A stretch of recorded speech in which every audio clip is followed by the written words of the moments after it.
Buenas noches.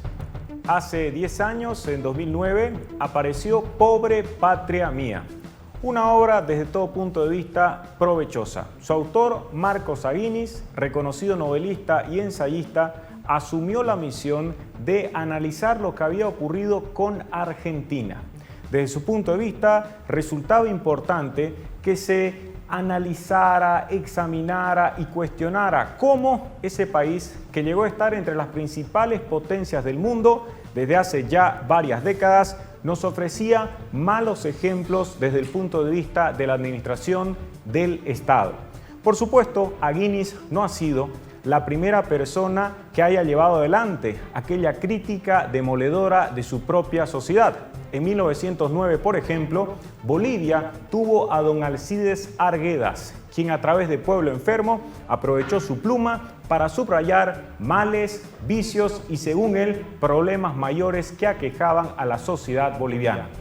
Volvamos a Aguinis, ya que su obra, Pobre Patria Mía, nos daba a conocer una serie de aspectos que son todavía relevantes para entender qué fue lo que pasó con Argentina, cómo se produce esta suerte de caída después de haber estado en la vía del progreso.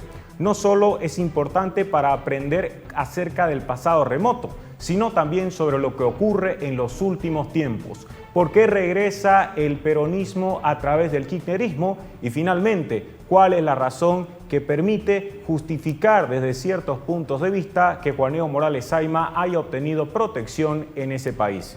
Para reflexionar sobre todo esto, durante los siguientes minutos, aquí en Sociedad Abierta, trataremos de responder una gran pregunta: ¿qué nos enseña Argentina? Con este propósito nos acompañará vía Skype desde Buenos Aires Gabriel Gasabe, un distinguido intelectual de Latinoamérica con estudios en Derecho, Economía, Ciencias Políticas y Administración de Empresas. Además, es investigador asociado a una meritoria organización como es The Independent Institute. Acompáñenos, que tras la pausa comenzamos a dialogar para pensar.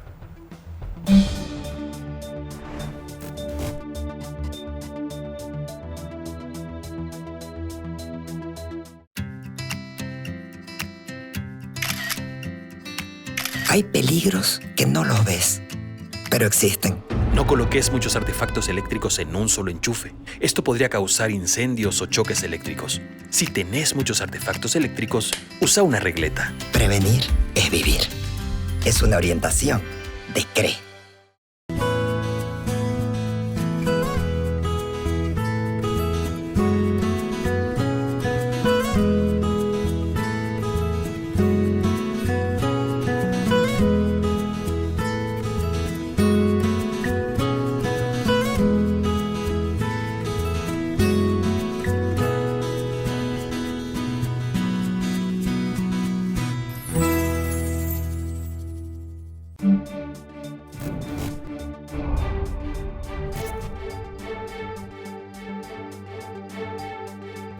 Continuamos en Sociedad Abierta. Muy buenas noches, Gabriel Gasabe, y gracias por haber aceptado nuestra invitación para acompañarnos desde Buenos Aires en Sociedad Abierta.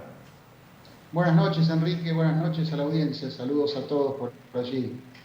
Comencemos con una puntualización de orden histórico, porque muchas personas podrían toparse con la sorpresa, recorriendo la historia de Latinoamérica, de encontrarse a un país exitoso hasta comienzos del siglo XX como Argentina, con bases institucionales sólidas y con gobernantes de la talla antes de Domingo Faustino Sarmiento. Hablemos acerca de ese proyecto de país que llegó a disputar espacios de gran privilegio entre otras potencias del mundo. Bueno, Enrique, a ver, como nos decía Jorge Luis Borges, a su criterio una sociedad civilizada era aquella en la cual los ciudadanos no supiesen o ignorasen quién era el presidente, porque no les cambiaba mucho que fuera Juan, Pedro o María la que estuviera al mando en un momento dado. Y no es el caso de la Argentina actual y de los últimos 70, 80 años. En aquella Argentina grande, cuando estaba entre los primeros países del mundo, cuando los inmigrantes europeos que escapaban del hambre en Europa o de las guerras civiles en España o de la opresión fascista en Italia, dilucidaban si se iban a New York o se venían para Buenos Aires. En aquella época era más irrelevante que fuera uno u otro el mandamás de turno, básicamente porque su esfera de acción, el marco constitucional, las pocas leyes que en aquella época regían, no le permitían decidir sobre la vida y hacienda de los ciudadanos a su antojo, como ocurre hoy día.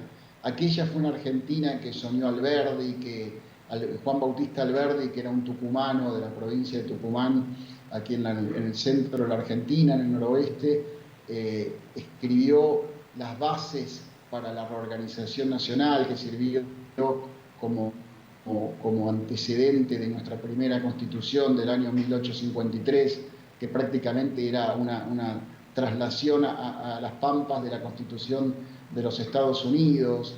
Era un gobierno limitado, un gobierno balanceado entre los tres poderes, con un equilibrio entre esos tres poderes, donde las leyes tenían por finalidad ser de orden negativo, es decir, no decirle a la gente lo que tenía que hacer, sino qué es lo que no podía hacer, que era violar derechos de otras personas.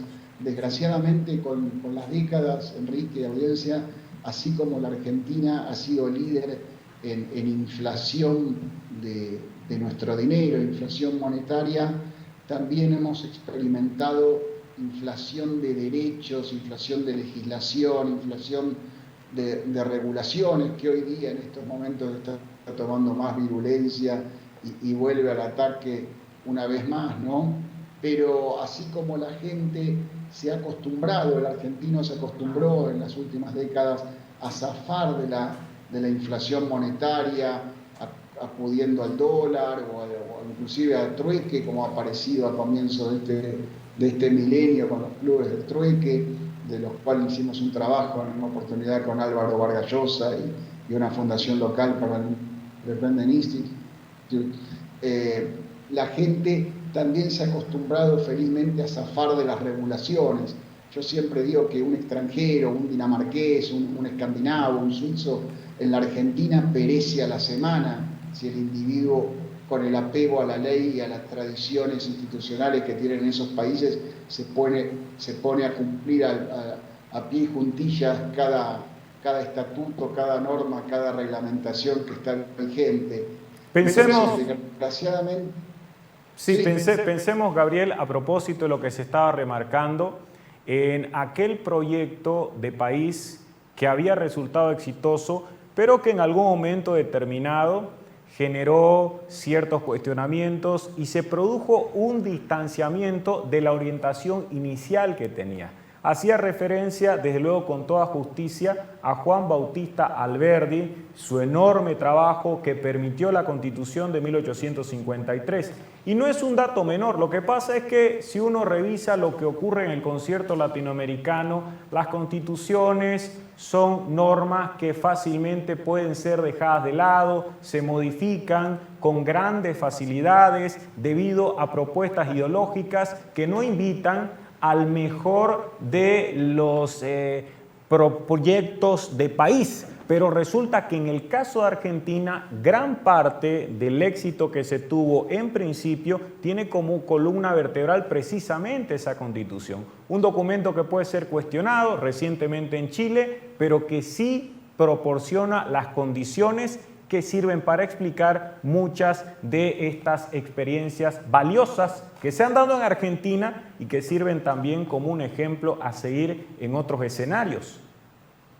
Sí, y lo importante, Enrique, es que en aquella época de nuestra Constitución originaria, con una pequeña reforma que hubo en 1860, por eso se la conocía como la Constitución de 1853/60, la gente tenía, bajo esa normativa, bajo ese marco constitucional, la gente tenía en claro que la riqueza había que generarla, que había que crearla, que había que trabajar para sobrevivir. No existía lo que después, en la segunda mitad del siglo XX, comenzó a ser el clientelismo, una porción de la ciudadanía que vive a expensas de la otra, la redistribución. No se hablaba en aquel entonces de justicia social. La Constitución originaria nuestra jamás utilizó la expresión partidos políticos o la palabra democracia. Se hablaba de república, de un sistema republicano donde hubiera un poder legislativo,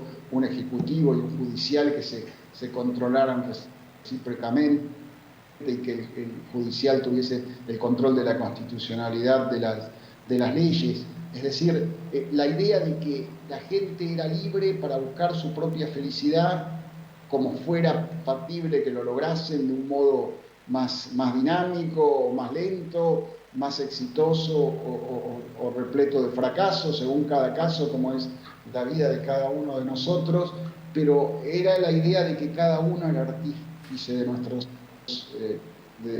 nuestro destino, digamos. En algún momento eso se trastoca, se empieza a revertir y comienza a hablarse de la redistribución de ingresos, de quitarle a los que más tienen para darle a los más desposeídos, comienza el clientelismo, digamos, los políticos demagogos que se inicia con la era peronista en los años 40, pero inclusive aún antes, cuando el fascismo ideológico ya se arraigaba en la sociedad argentina, esa idea de que hay un grupo que tiene derechos y otro grupo que tiene la obligación de proporcionárselos.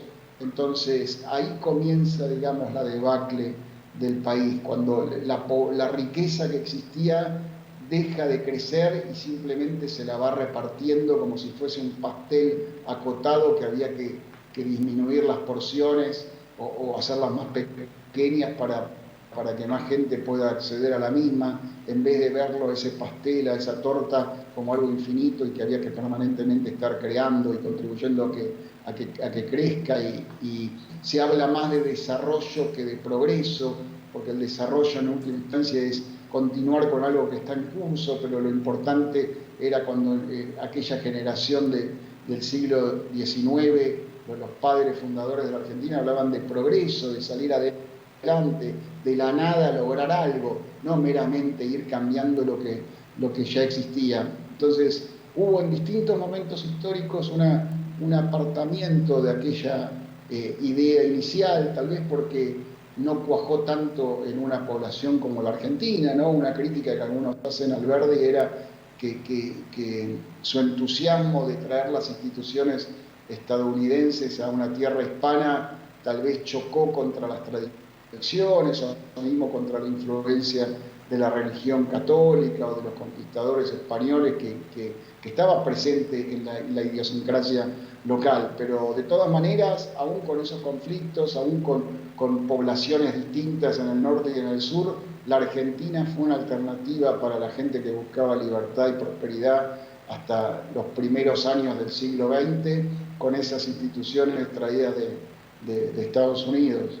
A pesar de que hubo conflictos nada menores, Argentina no se libró de este gran problema de la creencia en los grandes hombres, en los caudillos. Está naturalmente Rosas. Hay un gran libro, Domingo Faustino Sarmiento Facundo, que sirve precisamente para indagar sobre esa clase de mentalidad y los problemas que trae consigo en la vida política. Uno de los enormes debates que igualmente se tuvo que enfrentar en este momento de consolidar una propuesta inicial de país fue el de la vía del federalismo o del unitarismo, que todavía sigue vigente en varios lugares esta discusión, si se avanza o no por la vía federal, si se apuesta por el Estado unitario, aunque está claro, Gabriel, que hay ejemplos varios y enormes de países federales exitosos y de países unitarios que también han alcanzado el éxito. No necesariamente con eso se cierra la discusión.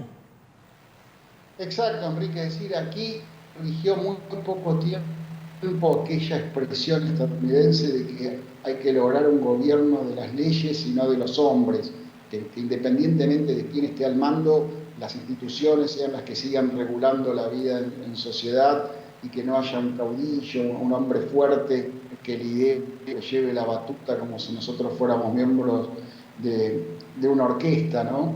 Pero en ese sentido, la Argentina, si bien es un país federal en los papeles, en los hechos, Enrique, audiencia, hemos sido y somos prácticamente unitarios, es decir, hay una frase que dicen, sobre todo la gente del interior del país, de que Dios está en todas partes, pero atiende en Buenos Aires, y eso es cierto. Es decir, existe, sobre todo, por ejemplo, en el sistema tributario. El sistema tributario argentino está focalizado en el gobierno federal, en el gobierno nacional, que es el que recauda y después reparte, redistribuye a las provincias lo que supuestamente en porcentaje le corresponde a cada una de ellas, pero siempre se hace como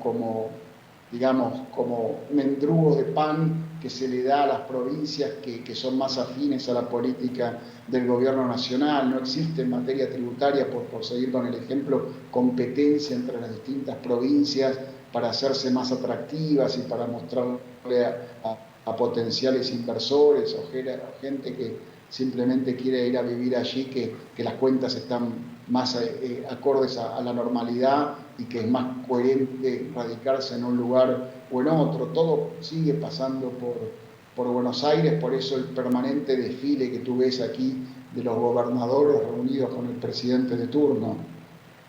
Estamos conversando con Gabriel Gasabe, quien nos acompaña vía Skype desde Buenos Aires, sobre las enseñanzas que nos deja Argentina. Por ejemplo, ya hemos hecho una puntualización acerca de lo que permitió la grandeza de ese país hasta comienzos del siglo XX. Continuaremos tras la pausa. Acompáñenos, estamos en Sociedad Abierta.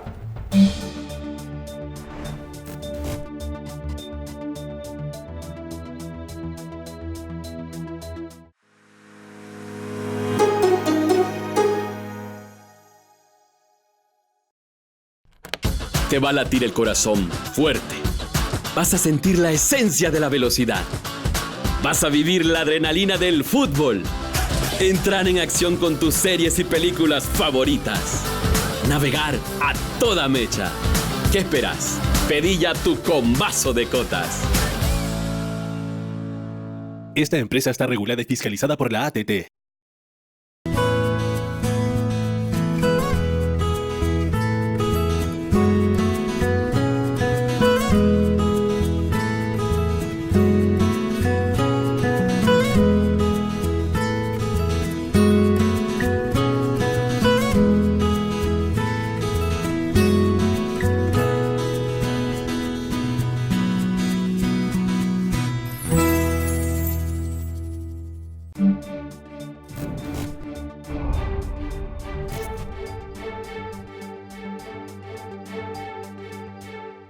Seguimos en Sociedad Abierta, estamos tratando de responder un gran interrogante que nos enseña Argentina. En el anterior bloque realizamos algunas puntualizaciones de carácter histórico, intentando la identificación de razones que sirvan para entender la grandeza, en principio, de ese país.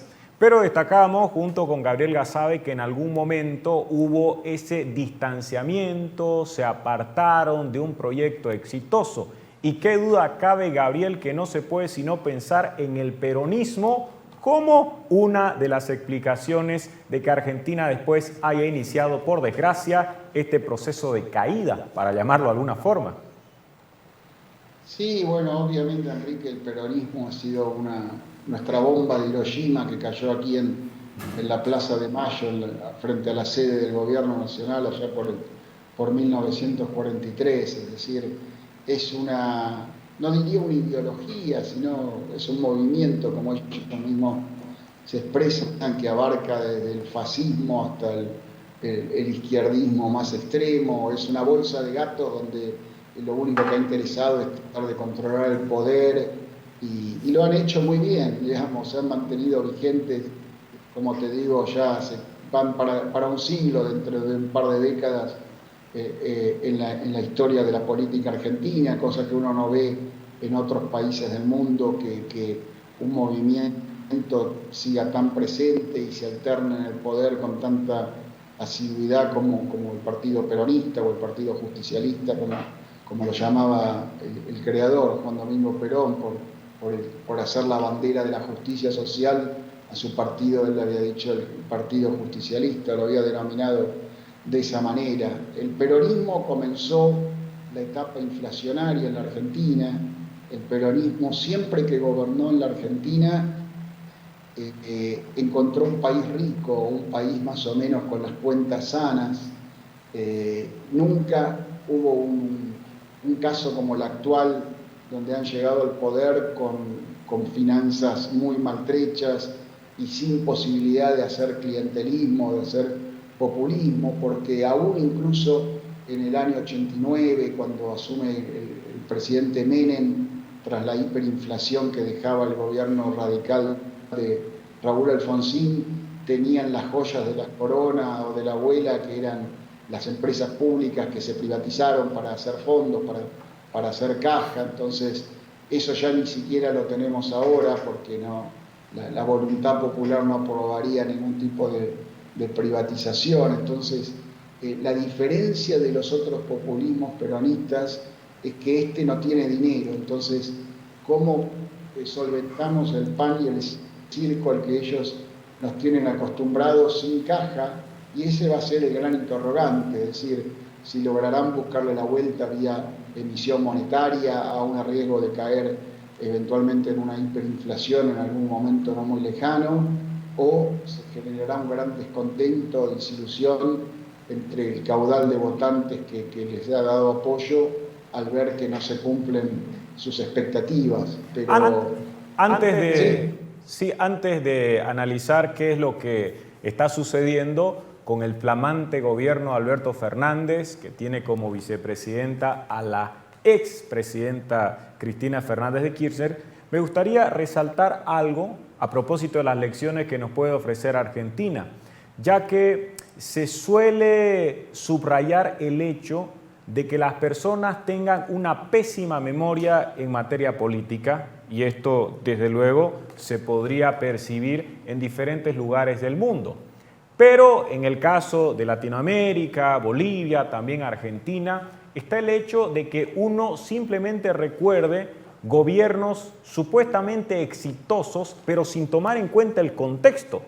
Se cree que, por ejemplo, si Eva Perón estaba regalando obsequios de diferente naturaleza, si gritaba mañana es San Perón, trabaja el patrón, y que tenía una excelente relación con trabajadores, mujeres e hijos, debido a todos esos supuestos actos de beneficencia, no se considera cómo era que se generaban esos recursos, si había o no extorsiones, y si por otro lado las obras que ya llevó adelante el presidente Perón en su momento se originaban, como se ha remarcado, en consecuencias de actos anteriores, porque es muy fácil ser generoso desde el punto de vista de la demagogia cuando se está aprovechando un escenario de riqueza en el cual uno no ha tenido mérito alguno. Y luego se recuerda solamente esa parte del festejo, los regalos, las dádivas, sin considerar que aquello originará nuevas crisis, amargando a quienes hoy están siendo agasajados.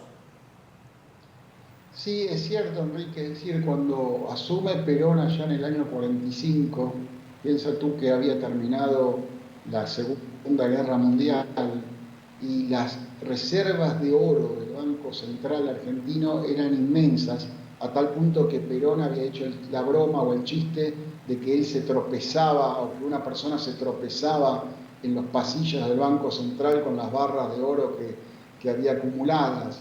Los países que participaron de la guerra, que eran por lo general aquellos que nos proveían de las exportaciones que la Argentina recibía, prácticamente no habían podido exportar nada porque estaban abocadas a la contienda bélica. Entonces la Argentina prácticamente no tuvo que deshacerse o remitir divisas y reservas al exterior, por eso se iban acumulando en el Banco Central, y esa es la Argentina que encontró Perón, y ahí es donde empezó a aplicar la justicia social, que no es otra cosa que quitarles a uno para darles a otros el fruto del trabajo ajeno, ¿no? Es decir, ahí comienza fácilmente, por la situación de bonanza que tenía el país, una política de sustitución de importaciones, de fomentar supuestamente la industria nacional, de protegerla de la competencia extranjera. Comienza, si tú ves la curva de la inflación monetaria en Argentina, ahí es cuando despega en manera ascendente y nunca más se detiene, salvo en los años de la convertibilidad 91 al 2001. Ahí comienza, digamos, la Argentina en la cual se genera una hiperinflación de derechos, ya no se deja a la gente en búsqueda de su propia felicidad, como garantizaba la Carta de Derechos de los Estados Unidos, sino que se le dice a la gente que la van a hacer feliz o te vamos a hacer feliz desde el gobierno, a través de los mecanismos del Estado. Entonces comenzás a tener generación tras generación individuos pasivos, individuos que salen de su colegio secundario con una lista en el bolsillo de cosas que supuestamente el gobierno de turno les debe cumplir, porque así se lo han dicho desde chiquitos, desde pequeños, que tenían toda una serie de infinitos derechos, y cuando ven que eso no se puede cumplir, porque es de cumplimiento imposible, vienen las frustraciones, y vienen los piquetes, y vienen los actos de violencia, y los conflictos en la sociedad entre sectores. También en esa época, Gabriel, es cuando comienza esta relación con los trabajadores. Parte del éxito inicial de Perón se debe a que ejercía una función pública antes de ser presidente que le permitió vigorizar esos lazos. Y hasta el día de hoy se puede percatar cualquier persona de que el sector de los trabajadores, quienes se movilizan, los que forman parte de sindicatos, federaciones y confederaciones, en síntesis, han estado respaldando de manera histórica y con pocas excepciones estas experiencias marcadas por el peronismo, precisamente porque encuentran allí esa cuota de corporativismo que permite recibir una serie de obsequios y respaldos, incluso económicos, que bien desde su perspectiva justifican toda esa contribución. Sí, claro, no hay que olvidar que antes de ser presidente Perón había sido secretario de Trabajo y que en las primeras décadas del siglo XX, cuando él era militar, fue enviado a Italia y ahí se empapó del fascismo italiano. Por lo tanto, el modelo sindical argentino está plasmado en la Carta del Lavoro de Mussolini, y eso sigue vigente hoy día. Básicamente una figura nefasta que es la de la personería gremial, es decir, en una misma actividad laboral, empresarial, productiva, solamente el sindicato que tiene mayor cantidad de votos es el que tiene la personería gremial, que es la que le permite suscribir lo que se llama contratos colectivos de trabajo con la patronal, como despectivamente se suele llamar a los empleadores, y con la anuencia del Ministerio de Trabajo. Todo eso, Enrique, sigue vigente hasta el día de hoy y nadie se ha atrevido a meter un dedo en esa colmena. Y Perón justamente llamaba al movimiento obrero, al movimiento trabajador, la columna vertebral del Partido Justicialista, así que está íntimamente arraigada la esencia peronista con el fascismo sindical que desde hace casi un siglo rige en la Argentina. Son algunos aspectos que sirven para entender qué ha estado ocurriendo en la Argentina durante el siglo XX. Vamos a llegar al siglo XXI y naturalmente tras la pausa ya nos concentraremos en las nuevas medidas que han sido adoptadas por el presidente Alberto Fernández y que no invitan al optimismo, incluyendo lo concerniente a la protección política que acaba de brindar a Juan Evo Morales Saima. Continuamos tras la pausa con Gabriel Gazabe vía Skype desde Buenos Aires. Ya volvemos.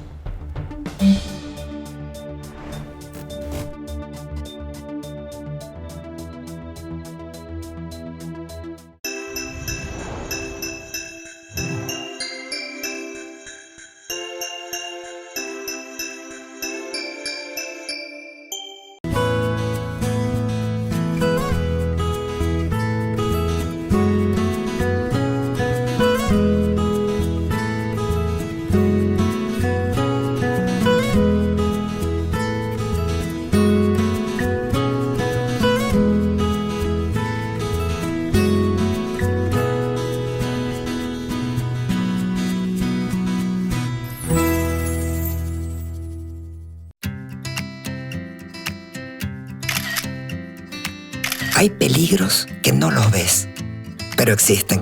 No coloques muchos artefactos eléctricos en un solo enchufe. Esto podría causar incendios o choques eléctricos. Si tenés muchos artefactos eléctricos, usa una regleta. Prevenir es vivir. Es una orientación de CRE.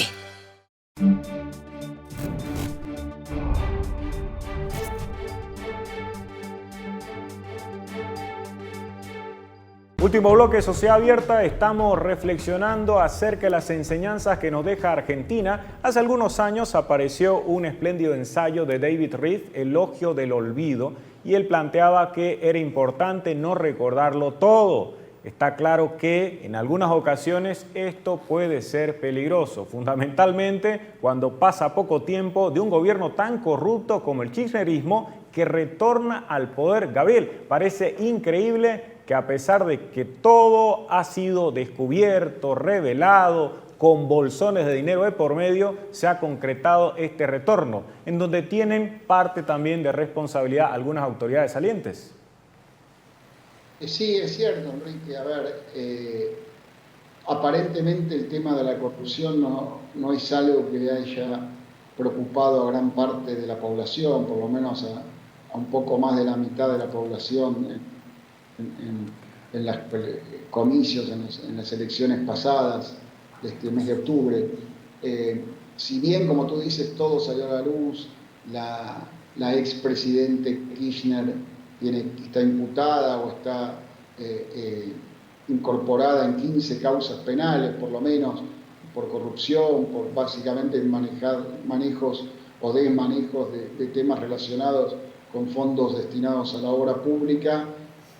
La gente priorizó, tal vez es lógico, su situación personal, su economía personal, su micro, antes que la corrupción en grandes números a nivel macro o a nivel país, dado que el desempleo ha aumentado estos años, la inflación y las dos devaluaciones que hemos padecido han llevado a la pobreza a un mayor número de personas. Tal vez tiene cierto sentido que la gente priorizara su sustento antes que darle prioridad a la corrupción o a la ética. En este caso, es una visión de corto plazo, de mera supervivencia, pero tal vez si uno se pone en los zapatos del otro con empatía puede llegar a entenderlo de alguna manera. Pero esto que estamos viviendo parece un desagradable déjà vu, porque han vuelto prácticamente los nombres que se habían ido en 2015 cuando asume el gobierno de Macri, que han estado en las sombras todos estos años, y algunos en la sombra física porque han estado presos y ahora han sido liberados, y posiblemente para fin de año ya de los presos por corrupción, que eran unos 80 y pico, ya no va a quedar prácticamente ninguno. Es decir, la gran duda, la gran inquietud que la gente se planteaba era: ¿será un gobierno distinto este quinto gobierno kirchnerista? ¿Será una expresión diferente de lo que fueron en sus versiones anteriores, o será más de lo mismo? Y por lo visto, según lo que ya se ha podido advertir, Gabriel, la situación no varía. Y destaco este apunte porque hay la posibilidad de que se logre la reivindicación. En el caso de Bolivia, tenemos a Víctor Paz Estenssoro, que fue presidente en el terrible proceso revolucionario, el MNR, nacionalizaron minas y tomaron una serie de medidas que son negativas desde el punto de vista de la libertad. Pero en 1985, el mismo Víctor Paz Estenssoro llevó adelante un proceso que permitió acceder a la sensatez en materia económica. Está igualmente el caso de Alan García, caballo loco, ¿no?, quien con una treintena de años llevó adelante una serie de medidas terribles, fracasó en su intento de estatizar la banca en el Perú, pero en la segunda presidencia, más allá de la corrupción, tomó decisiones sensatas. No parece lo mismo en este retorno al kirchnerismo, porque ya en la primera semana se han impulsado una serie de medidas que desde ningún punto de vista permiten anticipar que haya resultados exitosos en materia económica. Bueno, no solo en la primera semana, tú lo puedes haber visto desde que fue anunciado el resultado de las elecciones, aquel 27 de octubre a la medianoche, de que los primeros contactos a nivel internacional que el presidente electo en ese momento, Fernández, antes de asumir tuvo, fue con López Obrador en México, donde estuvo casi una semana de visita. Le dedicó su triunfo a Lula, que ha vuelto a la cárcel por motivos conocidos por todos relacionados con Odebrecht y la corrupción en la obra pública. Se ha visto la presencia del expresidente de Lugo, de Rafael Correa, en la Asunción el pasado 10 de diciembre, y lo más reciente es que el amigo Evo ha llegado a la Argentina ya no solo en carácter de asilado, sino de refugiado, es decir, el individuo se le ha dado el estatus que las Naciones Unidas le dan a los refugiados, que son personas que, como tú sabes, escapan de gobiernos opresivos y de la muerte y de peligros inminentes contra su vida y contra la de sus allegados. Entonces, Evo está aquí en la Argentina en carácter de refugiado, pues supuestamente no tendría que realizar declaraciones políticas y tendría que callarse la boca y pasar desapercibido, pero ha hecho arengas tendientes a gratificar a sus simpatizantes aquí locales, y estaba la versión de que próximamente o en lo inmediato se trasladaría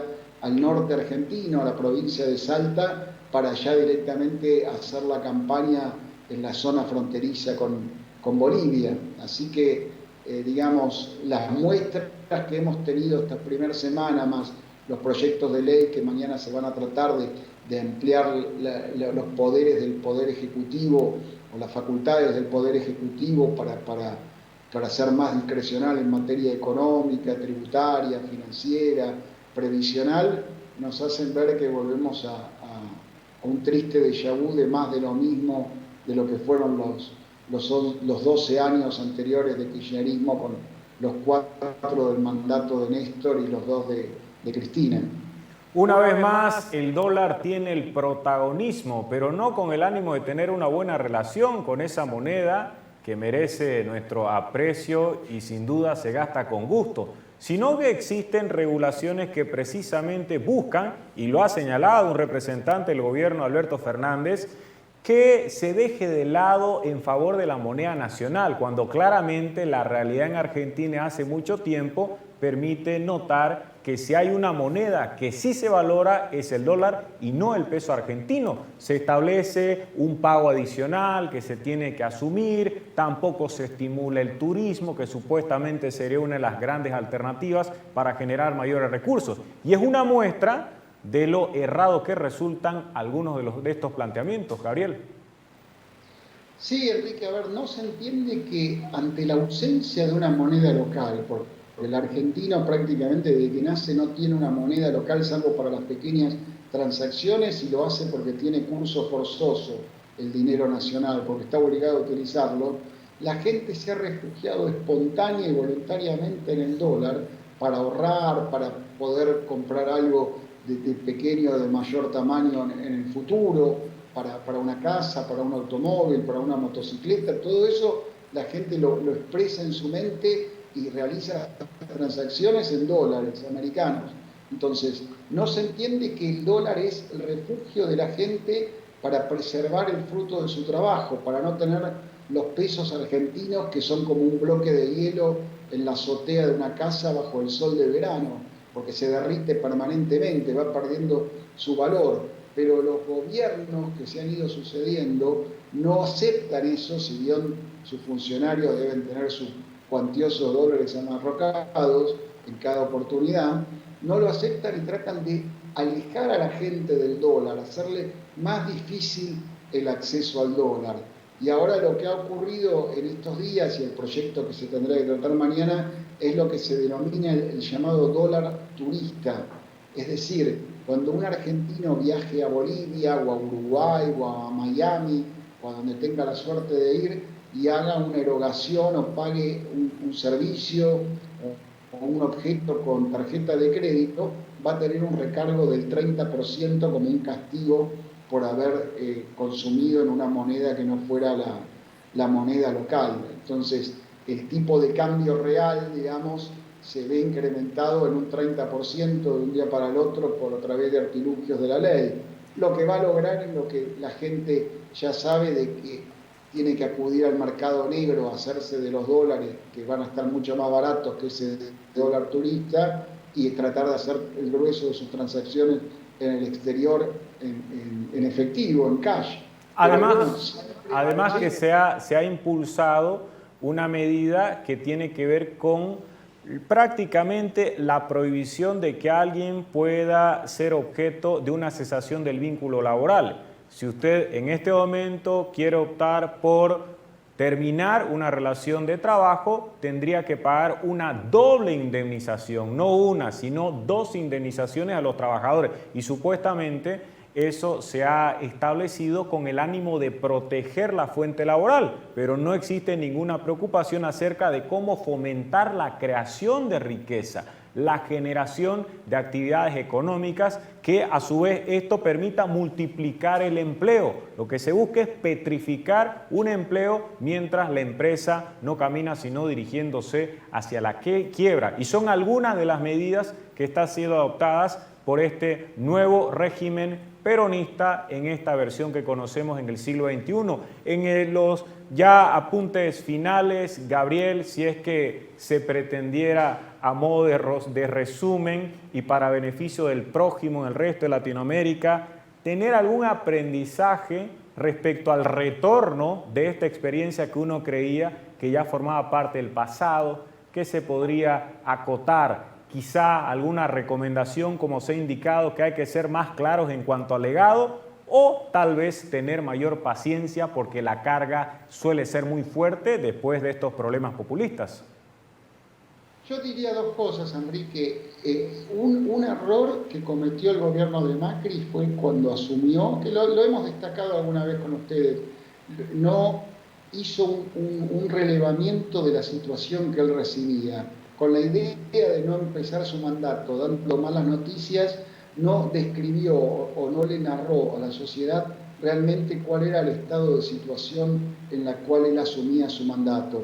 Como la crisis estaba en las sombras solamente para la gente que analizaba las distintas variables, los expertos, los técnicos, sabían que la cosa era inestable y que en cualquier momento todo se caía como un castillo de naipes. Pero no para la gente común, no hubo una gran crisis como hubo en otros momentos de la historia argentina. Quedó como que Macri arruinó algo que venía más o menos bien, por eso de no hacer un beneficio de inventario, digamos, de no hacer un inventario de aquello que había recibido. Y lo otro, Enrique, fue que el gobierno anterior mantuvo siempre en la escena, en el candelero, la figura de Cristina Kirchner. Con esa idea de que la mejor para aglutinar a tu gente es buscar un enemigo externo, siempre la figura de Kirchner estuvo presente como objeto, como blanco de los ataques del gobierno, y eso la mantuvo permanentemente en los medios, en la pantalla, la victimizó, y eso a mucha gente le cae mal y le genera empatía por la victimizada. Entonces yo creo que ese fue un error también que se cometió. Muchas gracias, Gabriel Gasabe, quien desde Argentina, vía Skype, nos ha acompañado a lo largo de estos minutos. Hemos hecho una revisión histórica de ciertos aspectos que permiten entender el éxito de Argentina, así como también últimamente el regreso del peronismo. Gracias por haber accedido a nuestra invitación, Gabriel.